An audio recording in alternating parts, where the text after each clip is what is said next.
তেওঁলোকৰ যি আমাক হস্পিটেলিটি যি দিছে বহুত বেছি দিছে, ঘৰৰ নিচিনা দিছে। ক'ৰবাত মই 15 days ঘৰত আছোঁ যেন সেই ফিলটো হৈছে। মই যোৱাত তেওঁলোকৰ এটা আগ্ৰহ যে তেওঁলোকৰ নতুন স্কুল, নতুন কাম কৰিবলৈ, নতুন বস্তু এক্সপেৰিমেণ্ট কৰিবলৈ তেওঁলোকে ট্ৰাই কৰি আছে। মোৰ সেইটো দেখি বৰ ধুনীয়া লাগিছে। 1 hour প্ৰডাকশ্যন এটা কৰাকে দিয়ক, য'ত আমি এটা 1 hour মাইমৰ প্ৰডাকশ্যন লৈ আহিব। তেওঁলোকে নিজৰ জেগাতে নিজেই স্পেচ খুলি নিজেই কষ্ট কৰি পেলাই কৰি আছে। সেইখিনি বৰ ধুনীয়া এটা অভিজ্ঞতা। হয়তো মাৰ্চেল মাৰ্চিঅ' তেওঁ সেই মেকআপৰে প্ৰথম মাইমৰ ফাদাৰ অফ মাইম ক'ব পাৰে, ৱৰ্ল্ডৰ ফাদাৰ অফ মাইম।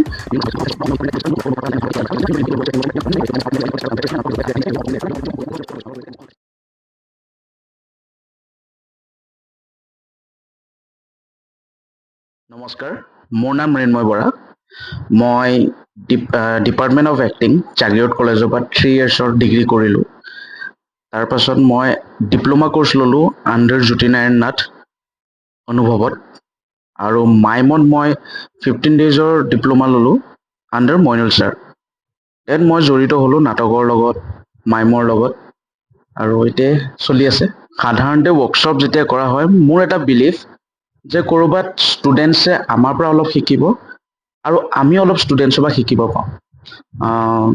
এইবাৰ মই পিনাকীত মাইমৰ ৱৰ্কশ্বপ কৰাবলৈ আহিছোঁ, আৰু আগতো মই তেনেকৈ ৱৰ্কশ্বপ কৰাব যাওঁ। মোৰ বেলেগ বেলেগ ধৰণৰ অভিজ্ঞতা হয়।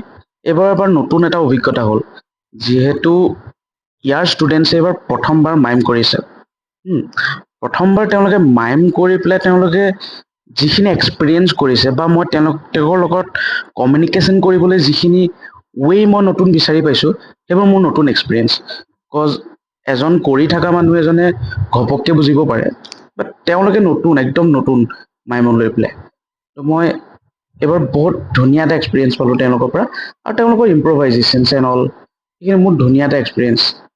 ক'ৰবাত মই যিখিনি ভাবিব পৰা নাই, তেওঁলোকে ক'ৰবাত সেই ইম্প্ৰভাইজেশ্যনৰ মাজত উলিয়াই দিছে। ত' ক'ৰবাত মই সেইকাৰণে কওঁ যে ক'ৰবাত আমাৰ পৰা অলপ তেওঁলোকে শিকিব, আৰু তেওঁলোকৰ পৰা অলপ আমি শিকিছোঁ। ত' এইবাৰ বিজিত কুমাৰ দাস ছাৰ আৰু আমি মিলি পেলাই এখন নতুন প্ৰডাকশ্যন এখন ভাবা হৈছে। নামটো হ'ল অসম আমাৰ ৰূপহী, দ্য হিষ্ট্ৰী অফ আছাম। আমাৰ অসমত বিভিন্ন জনগোষ্ঠী, তেওঁলোকক ৰিপ্ৰেজেণ্ট কৰি পেলাই মাইমৰ থ্ৰুদি দেখুওৱা হৈছে। ফাৰ্ষ্টত আমি আৰম্ভণি কৰোঁ শংকৰদেৱৰ পৰা।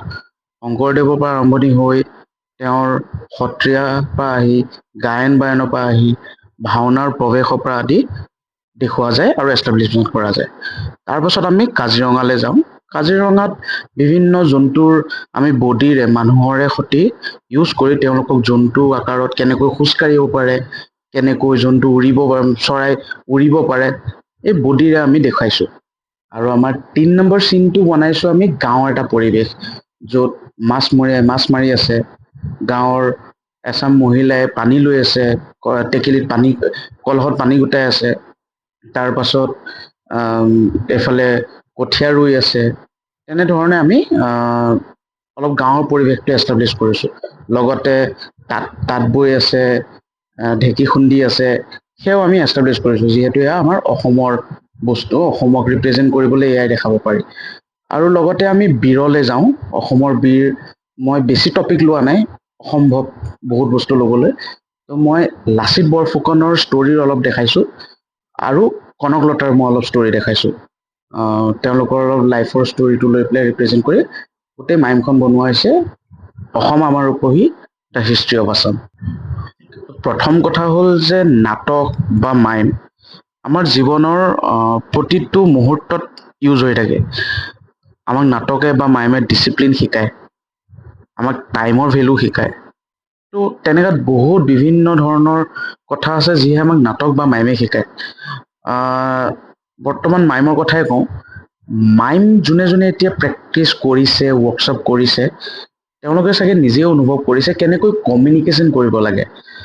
মই ৰিচেণ্টলি আৰু এবাৰ মাইম কৰাইছিলোঁ একদম ডিফ ষ্টুডেণ্ট কেইজনমান, যোনে একদম কাণেৰেও শুনি নাপায়, সিহঁতে ক'বও নোৱাৰে। ত' ক'ৰবাত সেইটো এটা মোৰ বৰ ধুনীয়া এটা এক্সপিৰিয়েঞ্চ আছিলে, যে তেওঁলোকে ক'ব নোৱাৰে, বাছ অংগী ভংগীৰে বুজি পায়, বাট তেওঁলোকে কি ধুনীয়াকৈ মাইম কৰিছিলে। কাৰণ কি মাইম হৈ গ'ল অংগী ভংগীৰে বুজোৱা। তো তেওঁলোকৰ সেই কমিউনিকেশ্যনটো কেনেকৈ কৰিব লাগে ক'ৰবাত মাইমে সেইটো হেল্প কৰে। লগতে আৰু বিভিন্ন ধৰণৰ আপোনালোকৰ আজিকালি এয়াৰ হোষ্টেছ হওক বা তেনেকুৱা ধৰণৰ কামতো ক'ৰবাত পেচেঞ্জাৰ হওক তেওঁলোকে বুজি নাপাব পাৰে বা সেই লেংগুৱেজটো বুজি নাপাব পাৰে। তো এয়াৰ হোষ্টেছ বা তেনেকুৱা মানুহে তেওঁলোকক অংগী ভংগীৰো বুজাই দিয়ে, কথাখিনি কোৱাৰ লগতে বুজাইও দিয়ে। তো সেইখিনি বস্তু মাইমতো হেল্প হয়। ক'ৰবাত মাইম প্ৰতিজন মানুহৰ লগত ৰিলেটেড থাকে আৰু সেই তাকে উপস্থাপন কৰা হয়। মাইম কেনেকৈ আহিল বা মাইম কেনেকৈ মানুহৰ তাত প্ৰচলিত হ'ল, তাৰ বহুত কাহিনী আছে। তাৰে ভিতৰত মই দুটা কাহিনী ক'ব পাৰোঁ। যেতিয়া আদিম যুগত মেক্সিমাম হাণ্টাৰে যেতিয়া তেওঁলোকে চিকাৰ কৰিব যায়, তেওঁলোকে চিকাৰ কৰে। তো ঘৰত তেওঁলোকৰ ৱাইফ হওক ঘৈণীয়েক হওক তেওঁলোকে জানিব বিচাৰে যে কেনেকৈ চিকাৰ কৰিলা, কেনেকৈ কি কৰিলা। তো তেতিয়া তেওঁলোকে অংগী ভংগীৰে বুজাইছিলে আৰু লাহে লাহে তেওঁলোকৰ ফেমিলি মানুহে এনজয় কৰিবলৈ ল'লে।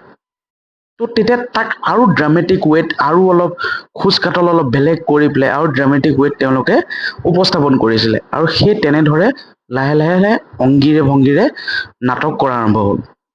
তো প্ৰথম মাইম চাগে তাৰ পৰাই আৰম্ভ হৈছিলে।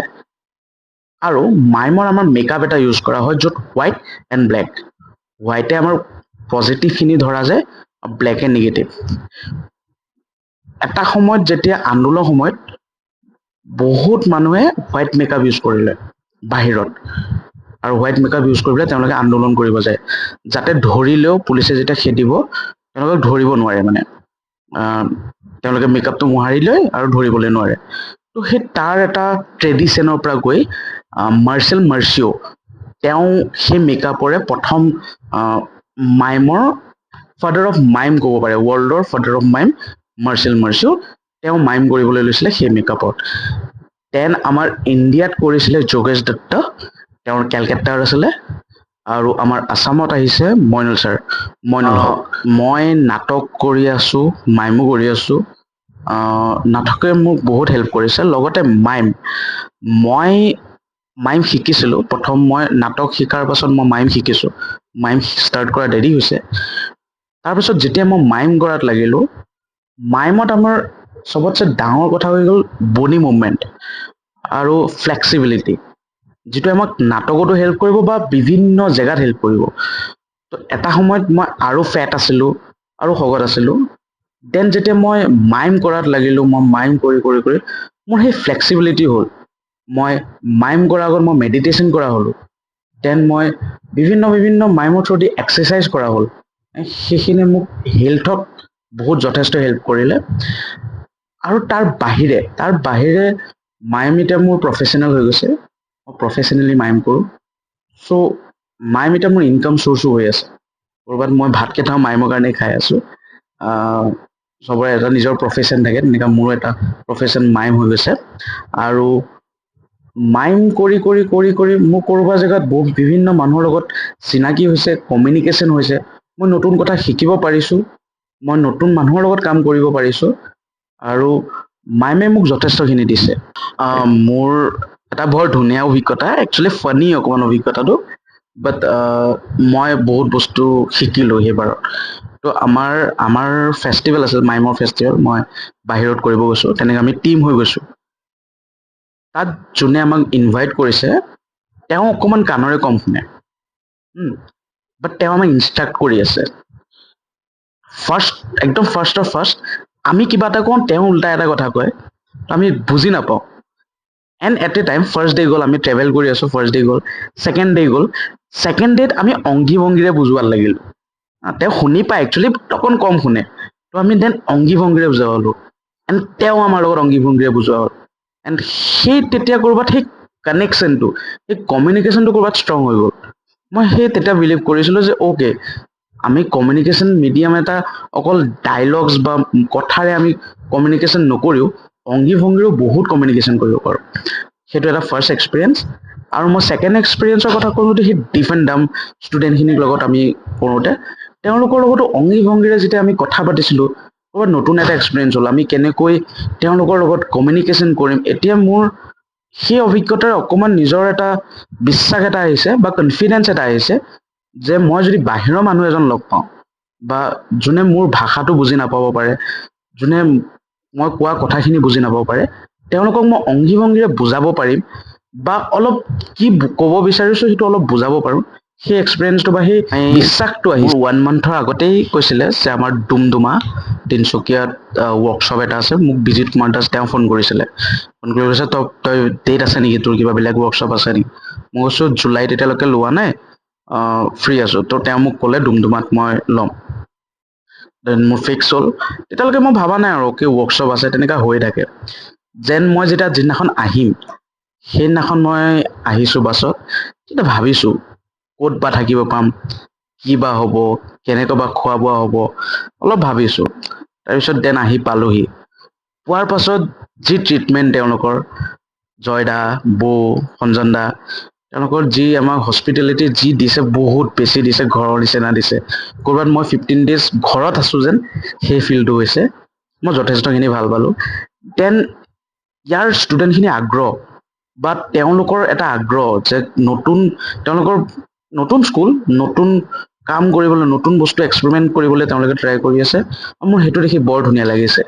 সেইদিনাখনেই আমি বিজিত কুমাৰ দাস ছাৰ, তেওঁ আৰু মই ডিছকাছ কৰিছিলোঁ, যদি চব ঠিকে থাকে আফটাৰ 1 year বা 2 yearsৰ ভিতৰত আকৌ যেতিয়া এটা সময়ত মাতিব, ইনভাইট কৰিব, তেতিয়া আমি ৰিকুৱেষ্ট কৰিম যে আমাক মাইমৰ 1 hour প্ৰডাকশ্যন এটা কৰাকে দিয়ক, য'ত আমি এটা 1 hour মাইমৰ প্ৰডাকশ্যন লৈ আহিব পাৰোঁ। বিকজ আমি ইমান ভাল পালোঁ তেওঁলোকৰ যিদৰে তেওঁলোকে এক্সপেৰিমেণ্ট কৰি আছে, তেওঁলোকৰ ষ্টুডেণ্টবোৰ যেনেকৈ আগ্ৰহ, বা তেওঁলোকে নিজৰ জেগাতে নিজেই স্পেচ খুলি নিজেই কষ্ট কৰি পেলাই কৰি আছে, সেইখিনি বৰ ধুনীয়া এটা অভিজ্ঞতা। হয়তো বহুত মানুহে এইখিনি কৰিবলৈ চেষ্টা কৰি থাকে বা কৰিবলৈ বিচাৰে, কিন্তু তেওঁলোকে কৰি আছে আৰু কৰিবলৈ একদম হেৰি হৈ আছে, তেওঁলোকে যথেষ্টখিনি কষ্ট কৰি আছে। আৰু মই জানো, মোৰ বিশ্বাস, পিনাকী এটা সময়ত বহুত ডাঙৰ স্কুল হ'ব, ডাঙৰ নাম হ'ব। তেওঁলোকৰ ষ্টুডেণ্টছবোৰে স্কলাৰশ্বিপ এপ্লাই কৰিব পাৰে, বিকজ তেওঁলোকৰ বহুত বেছি টেলেণ্টেড ষ্টুডেণ্টছ আছে, বা তেওঁলোকৰ মেক্সিমাম ষ্টুডেণ্টছবোৰ বহুত বেছি আগ্ৰহী হয়। তো তেওঁলোকে লাহে লাহে স্কলাৰশ্বিপো এপ্লাই কৰিব পাৰিব, আৰু বিভিন্ন চিলড্ৰেন ফেষ্টিভেল হওক বা তেনেকুৱাতো এপ্লাই কৰিব পাৰিব। মই যে এই ৱৰ্কশ্বপটো কৰিব পালোঁ, মই সঁচাকৈ বৰ সৌভাগ্য। মই বিচাৰোঁ যে পাছলৈও যদি কেতিয়াবা মাতে, মই নিশ্চয় আহিম, পিনাকীলৈ মই নিশ্চয় আহিম। আৰু মই সঞ্জন দা, জয় দা, তেওঁলোকক ধন্যবাদ কৈছোঁ। তেওঁলোকে ক'ৰবাত আমাক মাতিলে, মাতাৰ বাবে আমাৰ ইমান ধুনীয়া এটা এক্সপিৰিয়েঞ্চ হ'ল। আৰু ইভেন নতুন এটা প্ৰডাকশ্যন উলিয়াবলৈ গৈ আছোঁ, নতুন এটা থট লৈ গৈছোঁ, তো ক'ৰবাত আমাৰো হেল্প হৈছে, ষ্টুডেণ্টখিনিও নতুন কিবা এটা কৰিব পাৰিছে, আৰু আমাৰো হেল্প হৈছে। তো সেইবাবে একদম ধন্যবাদ। পিনাকীলৈ আকৌ আহিম।